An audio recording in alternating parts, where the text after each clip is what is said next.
Good morning, boys. Well, it might be evening there or afternoon. I'm not sure when you'll get to see this video, but I know you're in Canterbury, and when in Canterbury, one must hear a Canterbury tale. So Lala is reading you the wonderful story of Chanticleer and the fox. You see the fox there on the cover? And this tale is adapted from Geoffrey Chaucer's The Canterbury Tales. It's illustrated by Barbara Cooney.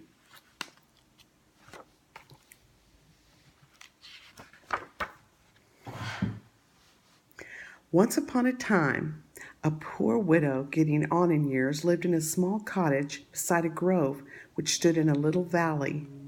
This widow, about whom I shall tell you my tale, had patiently led a very simple life since the day her husband died. By careful management, she was able to take care of herself and her two daughters.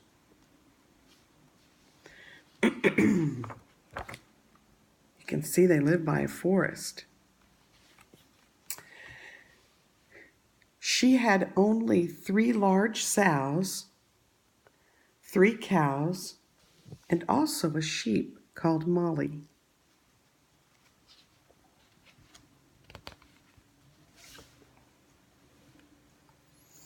Her bedroom was very sooty, and as was her kitchen, in which she ate many a scanty meal. She was never sick from overeating. Her table was usually set with only white and black, milk and dark bread, of which there was no shortage, and sometimes there was broiled bacon and an egg or two, for she was, as it were, a kind of dairy woman.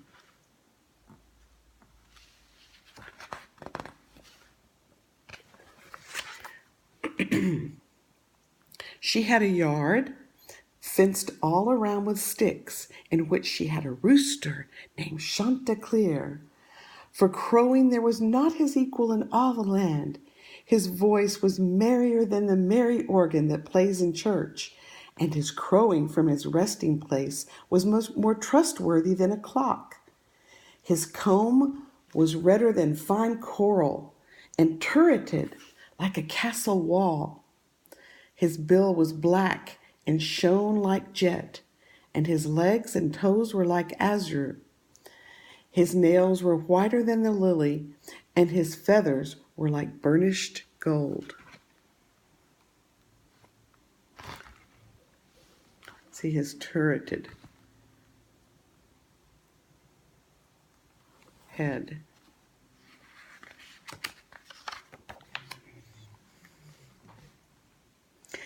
Now, this fine rooster had 7 hens, all colored exceedingly like him.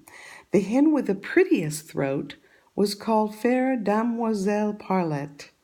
She was polite, discreet, debonair, and companionable.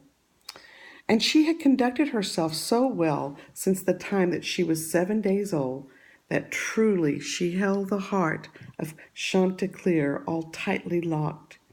It was a great joy to hear them sing in sweet harmony when the bright sun began to rise. For in those days, so I'm told, beasts and birds could talk and sing.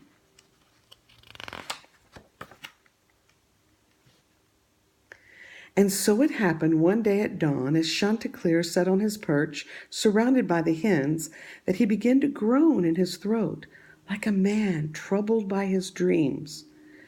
When Partlet heard him moaning this way, she was frightened and said, "Dear heart, what ails you that you groan in such a manner?" And he answered, saying, "Madame, I dreamed just now that I was in much danger. I dreamed that I was roaming up and down within our yard when I saw a beast like a hound which tried to grab my body and would have killed me. His color was between yellow and red, and his tail and both ears were tipped with black, different from the rest of his fur. His snout was small, and his 2 eyes glowed. I almost died of fear at the sight of him. Doubtless that's what caused my groaning. Go on, she said. Shame on you. You know I cannot love a coward. Haven't you a man's heart? By my faith. Haven't you a beard? Be merry, husband. Do not fear dreams.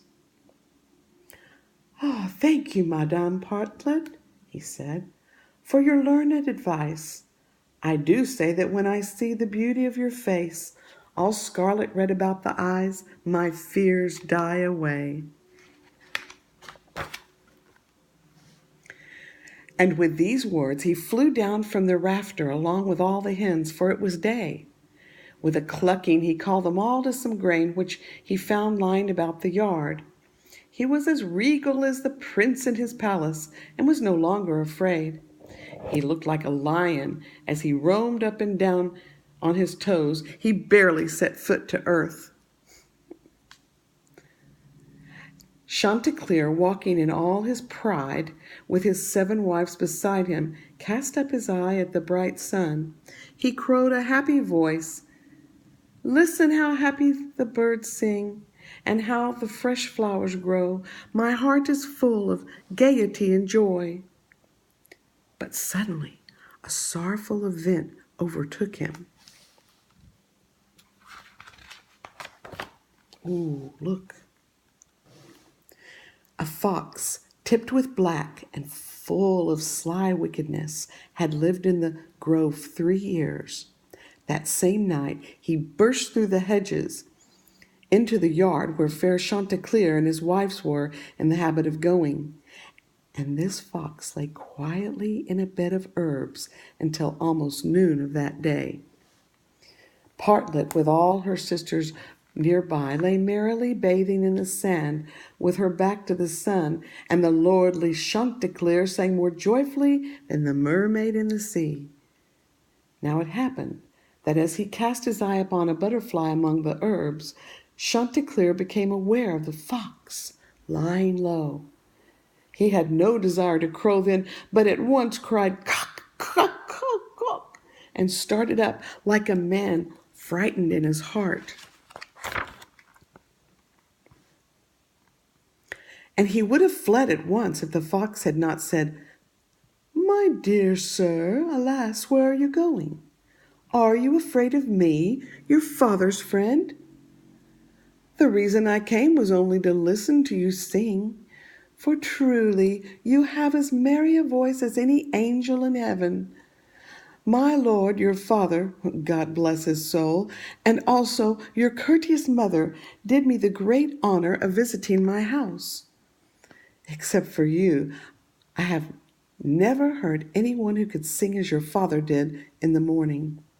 In order to make his voice stronger, he would close both his eyes, and he would stand on his tiptoes and stretch forth his long, slender neck.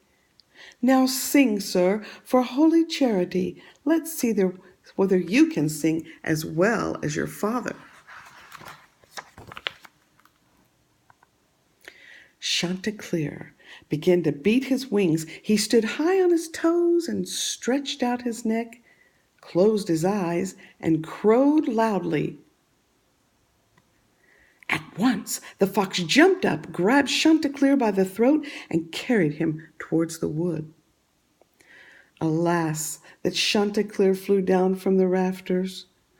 Alas, that his wife took no heed of dreams. And all this trouble came on a Friday.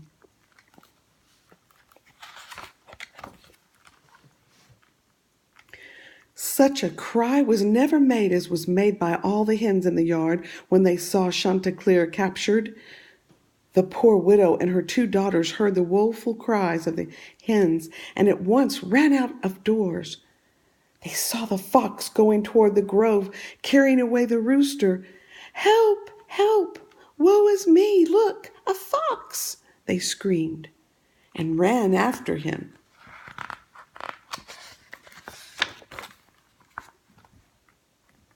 The cows, the sheep, and even the hawks, so frightened were they by the shouting, ran after him too. They ran so hard they thought their hearts would burst.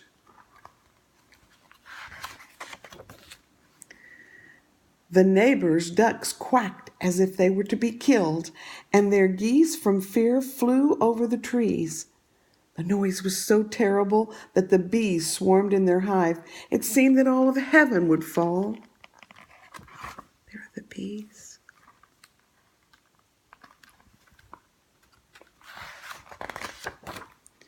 Now, good people, I beg you all to listen. This rooster in the fox's mouth spoke to the fox in spite of his fear, saying, "Sir, if I were you, so help me God, I would say, 'Turn back, you proud peasants. I have reached the edge of the wood now. The rooster shall stay here. In spite of you, I will eat him in faith and not be long about it.'" "In faith," the fox answered, "it shall be done." And as soon as he spoke the words, the rooster nimbly broke away from his mouth and flew at once high into the tree.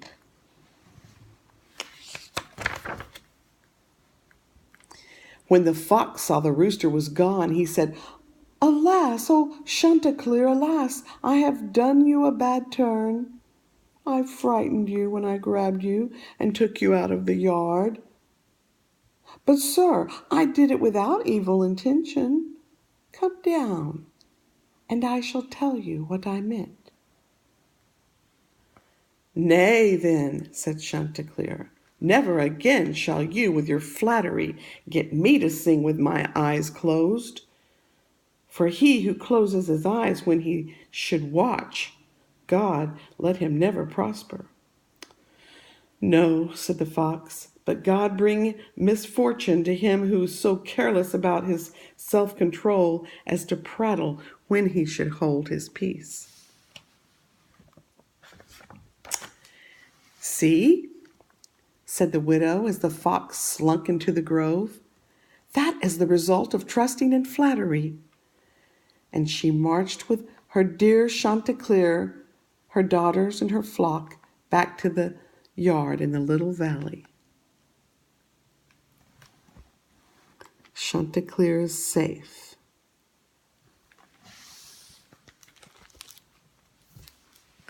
There's the back of the book. Well, I love you, boys. Have a great time in Canterbury. I love reading you the Canterbury Tale. Bye-bye.